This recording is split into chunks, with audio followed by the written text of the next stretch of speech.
एका शांत गावात एका रात्री एका घरात 4 गोळ्या झाडल्याचे आवाज घुमले. सकाळी जे दृश्य पोलिसांनी पाहिलं ते पाहून अनुभवी अधिकाऱ्यांच्याही अंगावर काटा आला. घरात 4 मृतदेह, दार आतून बंद, घरात जबरदस्तीने प्रवेश करण्याचे कोणतेही चिन्ह नाही. मात्र भिंतीवर रक्ताने लिहिलेले फक्त 3 शब्द होते.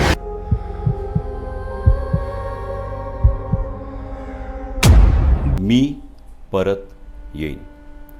पण सर्वात मोठा प्रश्न असा होता, हे शब्द लिहिणारा माणूस 15 वर्षांपूर्वीच मृत घोषित झालेला होता.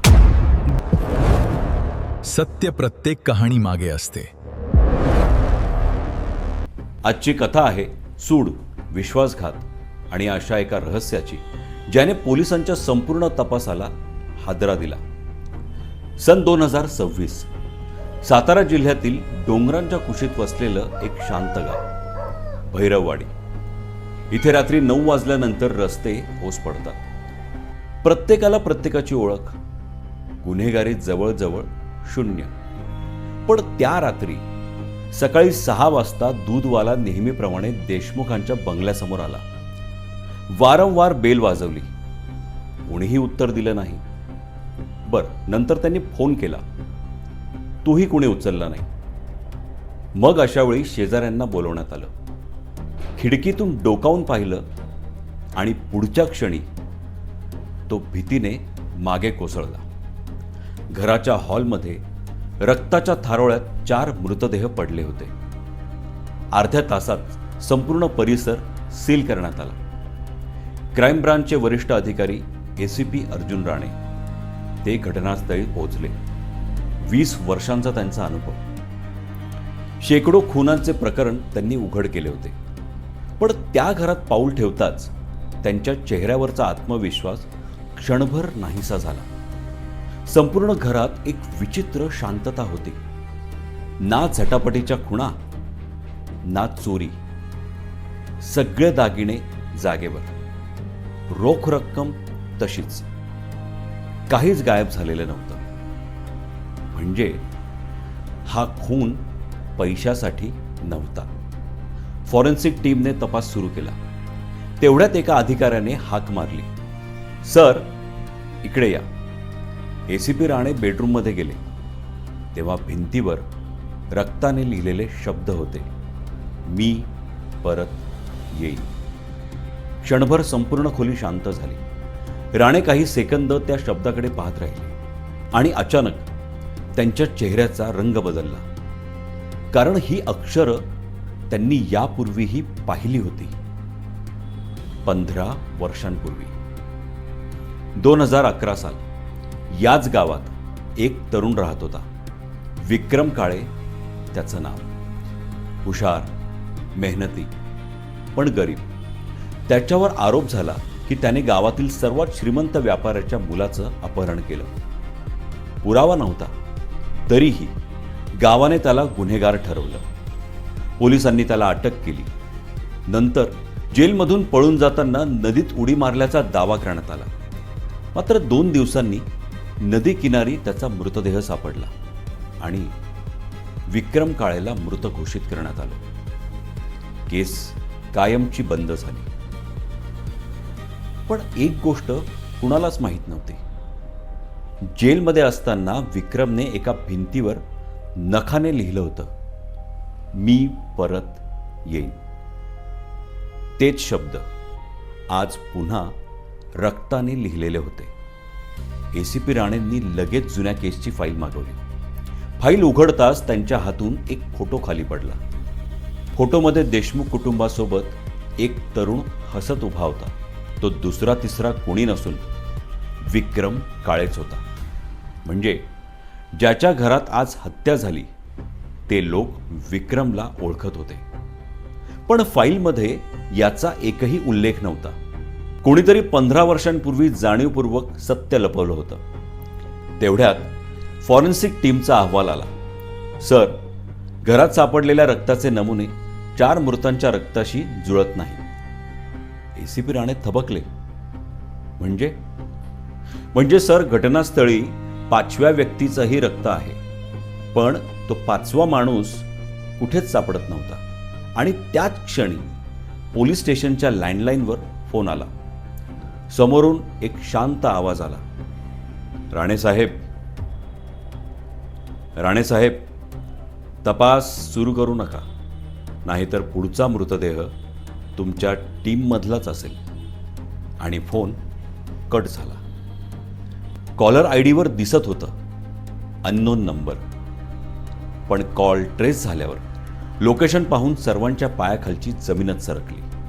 कारण तो कॉल 15 वर्षांपासून बंद असलेल्या जुन्या कारागृहातून आला होता. फोन कट झाल्यानंतर संपूर्ण पोलीस स्टेशनमध्ये शांतता पसरली होती. एसीपी अर्जुन राणे काही क्षण स्थिर उभे राहिले. त्यांनी लगेच तांत्रिक पथकाला आदेश दिले. तो कॉल पुन्हा ट्रेस करा आणि जुन्या कारागृहाकडे ताबडतोब एक टीम पाठवा. रात्र होताच पोलीस पथक त्या 15 वर्षांपासून बंद असलेल्या कारागृहात पोहोचले. त्या कारागृहाचे गंजलेले लोखंडी दरवाजे, तुटलेल्या खिडक्या, अंधारात हलणाऱ्या झाडांच्या सावल्या, संपूर्ण परिसर भीतीदायक वाटत होता. एक पोलीस टॉर्चचा प्रकाश भिंतीवर टाकतो आणि अचानक त्याच्या हातातील टॉर्च खाली पडते. भिंतीवर ताज्या लाल रंगात लिहिलेलं होतं, उशीर झाला आहे. होय, उशीर झाला आहे. रक्तासारखा दिसणारा तो रंग अजूनही ओला होता. मात्र संपूर्ण कारागृहात कोणाच्याही पावलांचे ठसे नव्हते. दुसऱ्या दिवशी एसीपी राणे 2011 मधील तपास फाईल पुन्हा वाचू लागले. प्रत्येक पानावर एकच गोष्ट त्यांच्या लक्षात येत होती. अनेक महत्त्वाची कागदपत्र गायब होती. काही साक्षीदारांचे जबाब फाईलमध्ये नव्हते. फोटोही गायब झाले होते. आणि सर्वात महत्त्वाचं म्हणजे विक्रम काळे आणि देशमुख कुटुंबातील नात्याचा कुठेही उल्लेख नव्हता. तेवढ्यात एक जुना निवृत्त पोलीस हवालदार त्यांना भेटायला आला. त्याने शांतपणे सांगितलं, साहेब, त्या काळात आम्हाला सत्य लिहूच दिलं गेलं नव्हतं. राणे चकित झाले. कोणी थांबवलं होतं? हवालदार थोडा घाबरला. त्याने आजूबाजूला पाहिलं आणि तो कुजबुजला, ज्याचं नाव तुम्ही अजून ऐकलंच नाहीये. फॉरेन्सिक टीमने देशमुख बंगल्याजवळील एका पेट्रोल पंपाचं सीसीटीव्ही फुटेज मिळवलं. रात्री 1:47 एका काळ्या रंगाची SUV गावात शिरताना दिसत होती. नंबर प्लेट चिखलाने झाकलेली होती. चेहरा दिसत नव्हता, पण चालकाच्या उजव्या हातावर एक मोठा जळाल्याचा व्रण स्पष्ट दिसत होता. राणे यांच्या डोळ्यासमोर लगेच एक जुना फोटो आला. विक्रम काळेच्या हातावरही तसाच व्रण होता. क्षणभर सर्वांना वाटलं विक्रम जिवंत आहे. पण फॉरेन्सिक अहवालाने पुन्हा सगळा खेळ बदलला.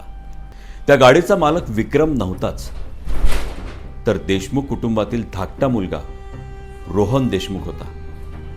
पण रोहन तर त्या रात्री मृतावस्थेत सापडला होता. मग ती SUV कोण चालवत होतं? देशमुख बंगल्याच्या स्टोअररूममध्ये तपास सुरू असताना एका जुन्या कपाटामागे लपवलेली चामड्याची डायरी सापडली. ती विक्रम काळेची होती. पहिल्या काही पानांवर त्याचं साधं आयुष्य लिहिलं होतं, पण शेवटच्या पानावर फक्त एकच वाक्य वारंवार लिहिलं होतं, त्यांनी माझं आयुष्य चोरलं, त्यांनी माझं आयुष्य चोरलं, त्यांनी माझं आयुष्य चोरलं. आणि शेवटच्या पानावर रक्ताच्या डागांमध्ये एक नाव लिहिलेलं होतं, RD. संपूर्ण तपासाचं लक्ष त्या 2 अक्षरांकडे गेलं. RD म्हणजे नेमकं कोण?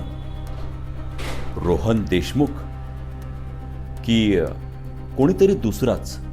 त्याच रात्री निवृत्त हवालदार पुन्हा ACP राणेंना भेटण्यासाठी निघाला. त्याच्याकडे सत्य होतं, पण तो पोहोचण्याआधीच निर्जन रस्त्यावर त्याची कार थांबलेली आढळली. दारं उघडी होती. इंजिन सुरू होतं आणि काही अंतरावर त्याचा मृतदेह होता. त्याच्या शर्टवर रक्ताने लिहिलेलं होतं, सत्याला किंमत असते. आता स्पष्ट झालं, खुनी फक्त सूड घेत नव्हता, तर तो साक्षीदार संपवत होता. याच दरम्यान 5व्या रक्त नमुन्याचा DNA अहवाल थोडं खाली, अजून खाली. याच दरम्यान 5व्या रक्त नमुन्याचा DNA अहवाल समोर आला. ACP राणेंनी लिफाफा उघडला, पहिली ओळ वाचली आणि त्यांच्या हातातून रिपोर्टच अक्षरशः खाली पडला. कारण तो DNA विक्रम काळेचा नव्हता. तो देशमुख कुटुंबातीलच एका व्यक्तीशी जुळत होता. याचा अर्थ म्हणजे या हत्येमागे बाहेरचा माणूस नव्हताच. कोणीतरी देशमुख कुटुंबातीलच 15 वर्षांपासून एक भयंकर गुपित लपवत होता. ACP राणे पुन्हा त्या बंगल्यात पोहोचले. यावेळी त्यांची नजर थेट भिंतीवरील जुन्या कौटुंबिक फोटोंवर गेली. त्या फोटोंमध्ये देशमुख कुटुंबांसोबत एक लहान मुलगा होता. तो मुलगा पहिल्या तपासात कुठेच दिसत नव्हता. त्याच्या चेहऱ्यावर लाल शाईने मोठी फुली काढलेली होती. फोटोच्या मागे फक्त एक तारीख लिहिलेली होती, 14 ऑक्टोबर 2011, आणि त्याखाली एक वाक्य, खरा वारस अजून जिवंत आहे. या क्षणी बंगल्याच्या वरच्या मजल्यावरून कोणाच्या धावण्याचा आवाज आला. पोलीस वर धावत गेले, पण तिथे कोणीच नव्हतं. फक्त उघडलेली खिडकी, हलणारा पडदा आणि जमिनीवर पडलेलं एक चांदीचं लॉकेट.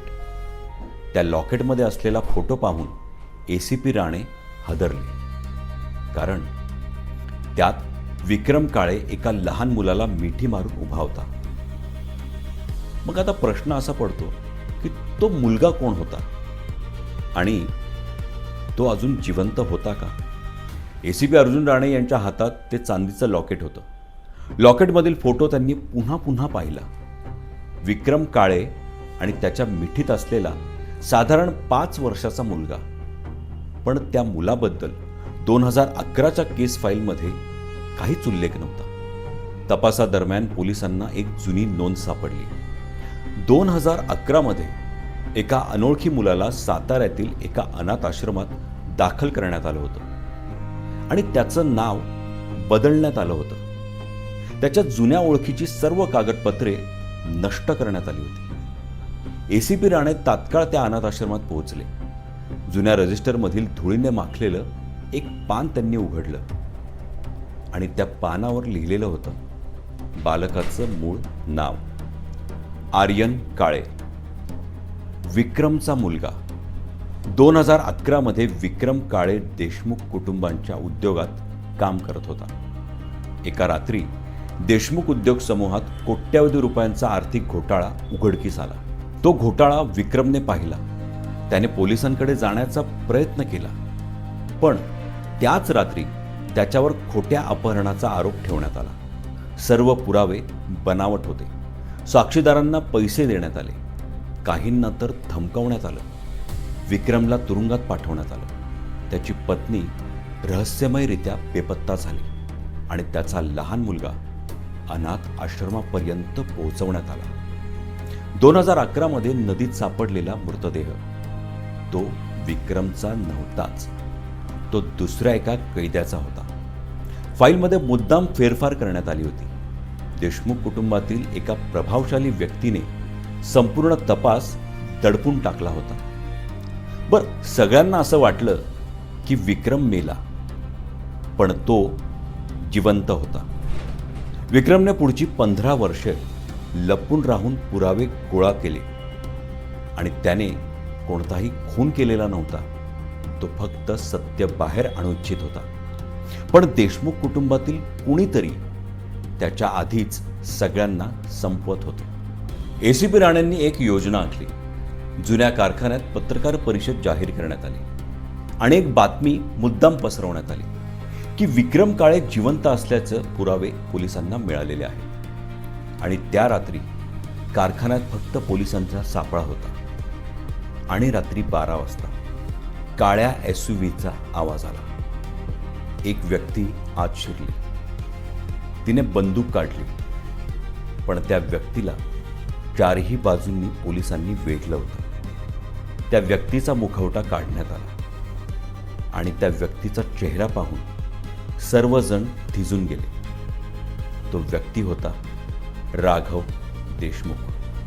देशमुख कुटुंबाचा मोठा मुलगा, ज्याला सर्वजण त्या रात्री शहराबाहेर असल्याचं समजत होते. राघव हसत म्हणाला, विक्रम निर्दोष होता. माझ्या वडिलांनी त्याला फसवलं. पण हे जर सत्य बाहेर आलं असतं तर आमचं साम्राज्यच संपलं असतं. म्हणून मी एकामागोमाग एक सर्वांना संपवलं. एसीपी राणेंनी त्याला शांतपणे विचारलं, मग भिंतीवर मी परत येईन असं का लिहिलंस? तेव्हा राघव उत्तर देतो, लोकांना मृत माणसाची जास्त भीती वाटते जिवंत गुन्हेगारापेक्षा. अचानक कारखान्याच्या अंधारातून एक आवाज आला, राघव! सर्वांनी मागे वळून पाहिलं. समोर दाढी वाढलेला, थकलेला पण जिवंत माणूस उभा होता. विक्रम काळे. राघवच्या हातातून बंदूक खाली पडली. त्याच्या डोळ्यात भीती होती. त्यावेळी विक्रम शांतपणे म्हणाला, मी सूड घ्यायला नाही आलो. मी माझं नाव स्वच्छ करायला आलो. आणि त्यानंतर न्यायालयात 15 वर्षापूर्वीचा संपूर्ण कट उघडकीस आला. बनावट पुरावे, लाच, धमक्या, सर्व काही सिद्ध झालं. राघव देशमुखला जन्मठेपेची शिक्षा झाली. विक्रम काळे निर्दोष घोषित झाला. आणि त्याचा मुलगा आर्यन 15 वर्षानंतर पहिल्यांदाच आपल्या वडिलांना त्यांनी मिठी मारली. त्यावेळी विक्रमच्या डोळ्यात अश्रू होते. तो फक्त एकच वाक्य म्हणाला, सत्य उशिरा जिंकतं पण हरत नाही. आजही भैरववाडीतील तो जुना बंगला तसाच उभा आहे. भिंतीवरील रक्ताचे डाग नाहीसे झाले, पण लोक अजूनही सांगतात, त्या घराजवळून रात्री जाताना जणू कोणीतरी कुजबुजतं, मी परत येईन. कदाचित तो आवाज विक्रमचा नव्हता, तो आवाज सत्याचा होता.